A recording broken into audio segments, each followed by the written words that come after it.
should have named you Henny for Henny Youngman. That's his kind of joke. Welcome to PTI, boys and girls. He would have been 200 years old if he was alive today. Wilbon bailed on you today. So I'm joined by our great friend, the host of the Pablo Torre Finds Out podcast, Mr. Pablo Torre. That's right. You didn't pay enough people to clap. And we begin today not nearly. With tonight's Thursday night football game between division foes Detroit and Green Bay, both 2-1. The game is at Lambeau, where the last time these teams met, the Lions knocked the Packers and Aaron Rodgers out of the playoffs. Pablo, what's at stake tonight? It feels like actual respect, Tony. Like this division, let's be clear about the NFC North. The Bears are trash, right? The Vikings are trash. Here are two teams we think might actually be good. And I want to zero in here on Jordan Love, because Jordan Love's having one of those seasons that makes you feel a lot better about the bitter divorce you just had. And again, the Aaron Rodgers injury even aside, what Jordan Love is right now, top 5 in QBR, a guy whose arm downfield is legit. Like, to me, what Jordan Love is doing, what he might do against the Lions team that has been very good, 2 really good wins, right? Beating the Falcons, beating the Chiefs. If Jordan Love wins this game, Tony, I'm feeling so much better about my existence as a Packer fan. It's that significant to me. Yeah, that's interesting. And I think we have similar feelings. I mean, it is easy to say this is only the 4th game and each team will have 13 more games down the road, and so it means nothing. Wilbon would sit in your seat and he would say it means absolutely nothing. But I am not Wilbon. I believe, and it may sound like a stretch, that this is a struggle for the soul of the division. Because not just this year, maybe years to come. Because, yes, the Bears stink. And, yes, the Vikings have no life right now. And I think it puts a lot of pressure on Jordan Love. If Jordan Love were to win this game, you would say, okay, I see the line. I see Favre. I see Rodgers. I see Love. He stands at the gate and he says no to Detroit. But if Detroit were to win this game, it turns this division upside down. If Detroit wins this game, I believe it would be the 4th straight time that they would beat the Packers. And so they could say they own the Packers. It would be the first time since 2016 that even as early in the season as Game 4, they were in first place in that division. And it would mean that we would have to take that team and Dan Campbell seriously. Even Wilbon would have to do that. And I think also all the nice things you said about Jordan Love, it would create a certain skepticism about him if he lost this game at home, right? Right. Well, and let's take the flip side of it, too, because Jared Goff is somebody whose reputation is also being remodeled right now. He's on a streak, Tony, in terms of just touchdowns and interceptions that has been mind-blowing. And this is another guy left for dead, right? The Rams didn't want him. The Lions take him, and suddenly he is everything that they need. And so as much as Wilbon, and I feel him through this chair, burning on his Bears, they're irrelevant. To me, it's about Jared Goff and Jordan Love somehow, which I did not expect heading into this season at all. Just one small interruption, because that's how the show was named, and I'll get off. But if Derek Carr does not get hurt with a 17-0 lead last week, then maybe Jordan Love does not rally that team with 18 points in the 4th quarter, right? Maybe it's a different scenario in that situation. Yeah. A real comeback that he has under his belt now because of that, as you pointed out. But I want to move to last night's developments in baseball. Tony, you love baseball. I want to give you the opportunity here to talk about Ronald Acuna Jr. He is the first 40-70 player ever. I didn't think they made those. But he's still second in the 10th against the Cubs. He would go on to score the winning run against Wilbon's Cubs, knocking the Cubs from the 3rd wildcard slot. And then in the American League, the bench is cleared because the Astros beat the Mariners and Garrett Cole blanked the Blue Jays, and Terry Francona managed his final game in Cleveland. And so lots of stories here. What is the biggest one to you? I think the biggest story of last night in baseball is Ronald Acuna Jr. because he got the 70th steal, because he was essentially the instrument of winning the game. I think it was the 2nd game in a row where the Braves had come back to beat the Cubs. They knocked them at least temporarily out of the wild card spot. He gets number 70. There's never been a 40-50. There's never been a 40-60, and suddenly there's a 40-70 man, and he's going to win the MVP, right? So I think that's the biggest story. But my inclination is to focus on Terry Francona in what may well have been his last managerial game in Cleveland. And that's why the players kept him out on the field, so that the fans could adore him, perhaps for the last time. Terry Francona won the first Red Sox World Series in 86 years. And then he won another one. And then he went to Cleveland and got that team into the World Series. And Pablo, I think he's going to be in the Hall of Fame. So from a heartstrings circumstance last night, the fact that Terry Francona was celebrated like that warms me. What warmed me personally was the Rays, because you're talking about the gratification of a career well earned. I'm talking about delayed gratification. Tony, I'd never seen this before. The Rays waited 10 days. They'd clinched. They knew what they were. They waited 10 days to actually pop the champagne and celebrate, because I think they had the day off the next day, and it felt like they wanted to maximize the celebration. They were uniquely comfortable in delaying the thing that everybody would do instantaneously. It just is perfect Rays to me. They do things differently. They're rationally orchestrated. It's like saying, you know what, honeymoon, not after the wedding. We're going to do it when we have a nice big break at work. It just felt, so what I wonder was funny about, to me. Here's what I wonder about. They scheduled this. They did this beforehand and said, we're going to have it. So did they text each other? How about Wednesdays? Wednesday look good? Would you rather do Thursday? What about Friday? So ultimately it then has the effect of a kid's birthday party. I mean, you just say, what exactly are you doing? You're a Yankee fan. You don't want to talk about Garrett Cole? Really? Tony, winning the Cy Young last night? As much as I love Garrett Cole leading the AL in WHIP and opposing batting average and innings pitched, I'm a Yankee fan. I can't take a season this depressing and say, oh, at least Garrett Cole got a Cy Young? Come on. Yeah. That's betraying my principles as an egotistical Yankee fan. Pablo, where do the other Eastern Conference contenders go from here, specifically Boston, Miami, and Philadelphia? Everybody is in on Drew Holiday, Tony. And the funny part of this story, I was listening to our sweaty friend Dan Le Batard talking about how the Portland Trailblazers basically shut off communications with the Miami Heat. Well, now the Miami Heat are going to try and reopen those same communications to get the door prize of Drew Holiday. Like, Drew Holiday is actually the best perimeter defender in the NBA. He is actually somebody that the Celtics could use, the Heat could use, the Sixers could use. Lord knows I'd love to trade James Harden unilaterally for Drew Holiday, but this is why the trade was made. Suddenly the Blazers get to do an auction, and they say, you want this guy? Our dealing's not over, Tony. Yeah. We've only just begun this transaction that we saw consummated yesterday. So I agree with that wholly, because Portland has drafted guards that they want to play. They're in a total rebuild. And Drew Holiday's just going to get in the way. So they are going to deal him somewhere. My initial reaction when I heard about this yesterday was that I made Milwaukee the favorite to win the NBA championship. And I don't honestly believe that if Lillard had gone to Miami, that I would have said exactly the same thing. But now with Antetokounmpo and Lillard and Middleton, that is extremely formidable. And what did they give up? When they gave up Drew Holiday, and this surprised me, they gave up a guy the same age as Lillard. So they did not trade young for old. They did not. And I think that was a very wise trade. You look around, Boston is diminished.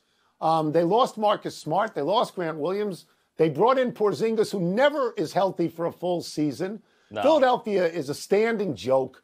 Embiid has never been to the conference finals, I don't believe. Maybe I'm wrong on that. It's true. He yaps and yaps and yaps. Unfortunately true. He goes out early, and he'll probably now ask to be traded. And Miami, to me, and they overachieve all the time, and I respect them, but I don't think of them as really a title contender at the beginning of a season, and they've lost their starting backcourt. So you're 100% right that the game is which of those three teams is going to get Drew Holiday, and for what?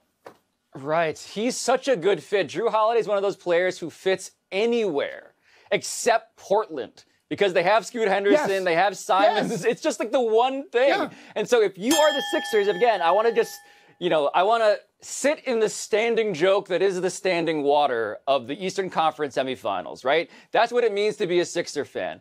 We need Drew Holiday. We do. He fits with Tyrese Maxey and Embiid, and it is pathetic that I am pleading with a man through my camera to make my life better. But please, can you demand Philly? Can we try that one maybe? This is so wonderful that in a short period of time, you're exposed for the Yankee horror this year and the 76ers' continual embarrassment. Masochistic. And you say, I affiliate with both. I am a fan. Loser. let's take a break. Coming up, how revolutionary is the Dolphins' offensive scheme? We're going to ask Troy Aikman. We'll also ask him whether Robert Saleh should be okay with Aaron Rodgers critiquing the Jets' behavior from afar. You need to change your allegiance. I know. You need to I'm go a process somewhere else. guy. That's why I'm a Sixer guy. I'm a priest of the process. Are you That's also how a it Denver started. Bronco fan? Are you a At Denver this point, Bronco emotionally, fan? it feels like it. It feels like I might as well be. Back into the NFL with a man who's been calling games with Joe Buck for 22 years, longer than any broadcast booth in NFL history. Monday Night Football game analyst Troy Aikman, an old friend of this show, used to be on all the time. Troy, let's start with this. The Bills host the Dolphins. The Bills coach Sean McDermott called the Dolphins' offensive scheme, quote, revolutionary. Revolutionary. Does it look revolutionary to you? It did last week when you put up 70 points. I mean, that hadn't been done since '66, and they're doing a lot of good stuff. Mike McDaniel's done a really nice job. He was very creative in San Francisco with the run game. He's doing a lot of good things with the personnel that he has there. And Tua is throwing the ball really, really well. He's playing at a high level. And I think probably what's been lost in all of it is how well the offensive line has played as well. So they've been a fun team to watch. It'll be interesting to see how they continue to play. But last week inflates a lot of numbers. So I'll go with revolutionary. I like that. Troy, let's go to the team that the Dolphins dropped 70 atop, and that would be the Broncos. That would be Sean Payton, who is 0-3. Sean Payton faces the equally winless Bears this weekend. So how necessary is it for Sean Payton to win this game? Well, I think it's just as necessary for Matt Eberflus. I mean, neither one of these teams or neither one of these coaches are, having a whole lot of fun. And I think that right now, when you look at the Broncos and what they went through last year and where Russell Wilson is, he's won 10 games or so in the last 2.5 years, less than 2.5 years. So, he hasn't been on the winning side very much. Sean Payton's not used to, being on the losing end as much as he has been already this year. I think there's a lot of expectations going back to a year ago. And then when Sean comes in, that only, exacerbates it. But there's a lot of pressure on the other sidelines as well with the tough start that they've gotten off to and the expectations coming in and the improvement that they expected. So however they feel this week, which is not good, one of them has yet to hit rock bottom, and they're going to experience that next week. So in terms of how a coach deals with rock bottom, I want to ask you about Robert Saleh, the head coach, obviously, of the Jets. He has said that it is okay that Aaron Rodgers is critiquing the Jets from afar. That's what Saleh is saying. How does that sound to you? It sounds like a coach who's hoping that his franchise quarterback comes back and plays whenever he's healthy and able to play. So we saw during Hard Knocks that Rodgers is as much a coach as he is a teammate, and that's to be expected. But I also think that some of what Rodgers has done has been to he's not in the building as he rehabs. And I think part of it is him trying to kind of calm everyone down and help out any way that he can. So, I get it. I understand it. And it's just, I hate it for everybody in New York with the Jets. I hate it for the league. I hate it for us. We've got Jets games as well on prime time. It's just such high expectations. And now for them to be where they are, it's just unfortunate. All right, Troy, we'll get you out of here on this, and we'll go back to your roots as a player because we're going to ask about the Cowboys. How do you explain that the Cowboys look so good for the first 2 weeks and then look so bad against the Cardinals? Well, it's a reminder that humility is a week away. And, last week they were ready to hand off the Lombardi Trophy, here in Dallas, and then they went to Arizona. And I think I think it matters in this league. And Arizona coming off a really disappointing loss the week before and giving up a big lead to the Giants and came out and played. So, Terry Donahue always told me at UCLA, things are never as good as you think they are, and they're never as bad as you think they are. And I don't think that's more true than what's happened to Dallas here in the last 2 games. Troy, it's a great pleasure. It's a great pleasure to have you and to see you like you used to come on the show wearing a T-shirt. This makes me so happy. Thank you. You're welcome. Troy. You can catch more of Troy on Monday Night Football when the Seahawks take on the Giants. Let's take one last break. Still to come, Zach Johnson decides to sit some big-name players to open the Ryder Cup. And the Clippers say Kawhi and Paul George are healthy, but will they stay that way? 22 years, the longest booth. I would not have thought that, Pablo. I would not have. I would have thought I would have named other booths. You like it when Troy wears the T-shirt, but not me. I've noticed that with you. I have to wear this. He can wear the T-shirt. You need to dress like an adult because you're 18 years old. Troy is an adult. What, and the Super Bowl? Dress down. Oh, for the show. Sure. Super Bowl privilege. And he's wearing his beer hat.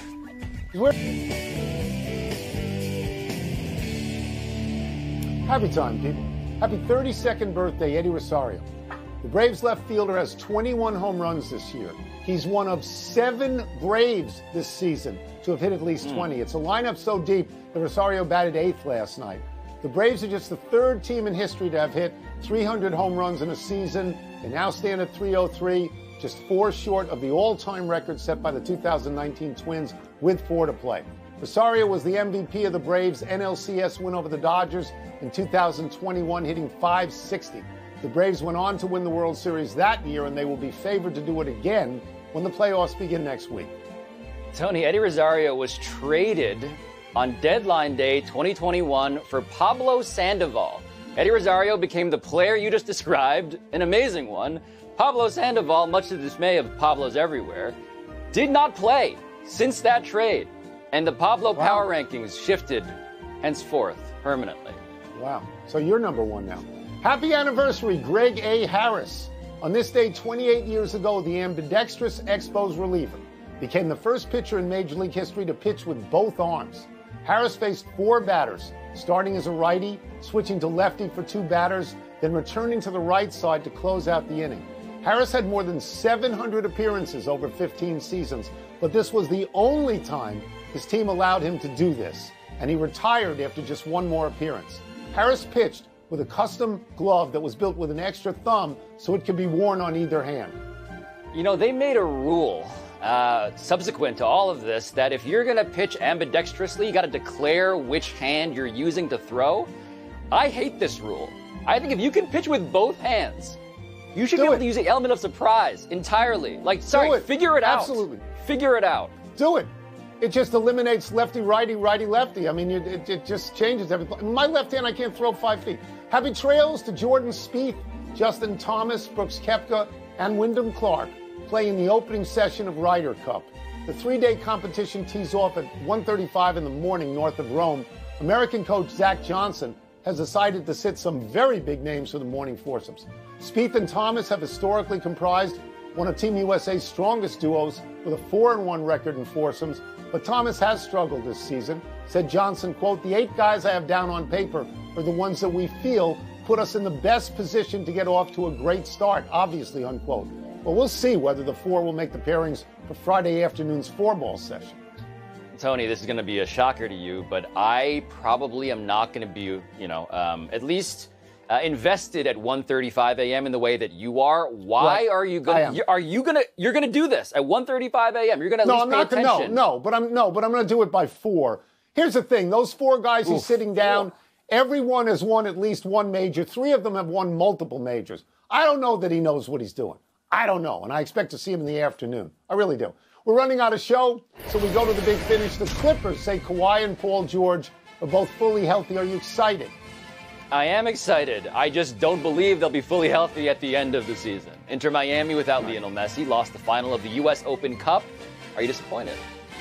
I don't care if Inter Miami loses the game. My disappointment would be that I couldn't see Lionel Messi. He's the draw. The USFL and the XFL are merging. Do you consider that a big deal? I'm seeing that trademarks are filed for National Spring Football League, Tony. So, kind of, I guess. Travis Hunter and the man who lacerated his liver, Colorado State defensive back Henry Blackburn, they went bowling together. Are you surprised? I'm not surprised that they reached out to one another. That's a serious injury, and it had a lot of publicity. I'm surprised it's bowling. I am. Last one, Front Office Sports reports that your girl Taylor Swift is expected to attend Sunday night's game between the Chiefs and Jets. That's a big deal, isn't it? It is. You know, it's a democratic question, and I've been outvoted. It is perhaps the biggest deal in the history of sports, according to the coverage that we are collectively giving it. Yeah, big deal. We're out of time. We'll try and do better the next time. Adirondack Tree Service, shout out. Shout out to the tree service. I'm Pablo Torre. Thank you for watching. Pablo Torre Finds Out is the show. Please subscribe. But your Sports Center.